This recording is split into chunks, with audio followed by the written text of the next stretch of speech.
ఈ వీడియోలో మనం వాస్తు శాస్త్రరీత్యా కిచెన్లో ఎలాంటి కలరింగ్స్ అంటే వాల్కి వేసే పెయింటింగ్స్ కావచ్చు, టైల్స్ మరియు కబోర్డ్స్కి వేసే పెయింటింగ్స్ కావచ్చు, ఇవన్నీ కూడా ఎలాంటి కలరింగ్స్ అనేటివి మనం వాస్తు శాస్త్రరీత్యా ఏర్పాటు చేసుకోవచ్చు, ఎలాంటి కలర్స్ని మనం కిచెన్లో వాస్తు శాస్త్రరీత్యా అవాయిడ్ చేయాలి అనేది ఈ వీడియోలో మనం తెలుసుకుందాం. అయితే కిచెన్ని మనం జనరల్గా మంటను ఉపయోగించి ఫుడ్ ప్రిపేర్ చేసుకోవడానికి ఉపయోగిస్తూ ఉంటాం. అదేవిధంగా వాస్తుశాస్త్రరీత్యా ఈ కిచెన్ అనేది మనం జనరల్గా మన ఇంట్లో ఆగ్నేయ మూలలో ఏర్పాటు చేసుకోవడం అనేది జరుగుతూ ఉంటుంది.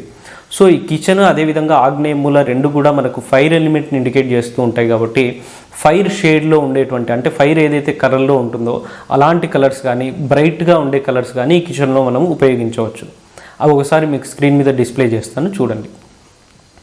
అదేవిధంగా డార్క్ షేడ్స్లో ఉండే కలర్స్ కానీ బ్లూ షేడ్లో ఉండే కలర్స్ కానీ మనం కిచెన్లో ఉపయోగించకూడదు. ఎందుకంటే బ్లూ కలర్ అనేది మనకు వాటర్ ఎలిమెంట్ని ఇండికేట్ చేస్తుంది. కాబట్టి బ్లూ షేడ్స్ మనకి ఈ కిచెన్లో మనం ఉపయోగించకూడదు. అవి కూడా మీకు ఒకసారి స్క్రీన్ మీద డిస్ప్లే చేస్తాను, ఒకసారి వాచ్ చేయండి.